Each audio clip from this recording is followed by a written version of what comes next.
ഈ ചരിത്ര സത്യമായി ഈശോയുടെ ഉയർപ്പിന് നമ്മുടെ ജീവിതത്തിലുള്ള വിലയെന്താണ്? പ്രധാനമായും രണ്ട് കാര്യങ്ങളാണ്. ഒന്നാമത്തെ കാര്യം, ഈശോ ദൈവമാണെന്ന്, ദൈവപുത്രനാണെന്ന് നാം തിരിച്ചറിഞ്ഞത് ഈശോയുടെ ഉദാഹരണത്തിലൂടെയാണ്. ഈശോ ഉയർപ്പിക്കപ്പെട്ടില്ലെങ്കിൽ ഈശോ പരാജിതനായ ഒരു മനുഷ്യനായി ലോകം മാറുന്നേനെ. ഇന്നും 2025 വർഷങ്ങൾക്ക് ശേഷവും ഈശോ ഇന്ന് അനുസ്മരിക്കപ്പെടുകയും ആചരിക്കപ്പെടുകയും സർവരുടെയും രക്ഷകനായി നിലകൊള്ളുകയും ചെയ്യുന്നത് അവൻ ഉയർപ്പിക്കപ്പെട്ടത് കൊണ്ടാണ്.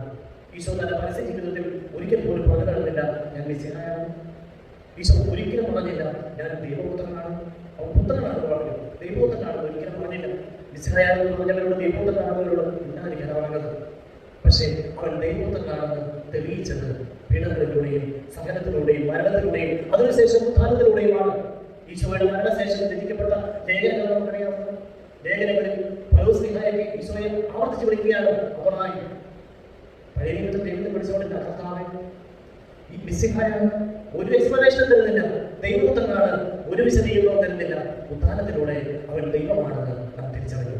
രണ്ടാമതായി ഈ ഉത്ഥാനത്തിന് നമുക്കുള്ള പ്രസക്തി എന്താണ്? മറ്റു മൃഗങ്ങളിൽ നിന്ന്, മറ്റു ജീവജാലങ്ങളിൽ നിന്ന് മനുഷ്യനെ വ്യത്യസ്തനാകുന്നത് മെസ്സിഹായുടെ ഉത്ഥാനമാണ്.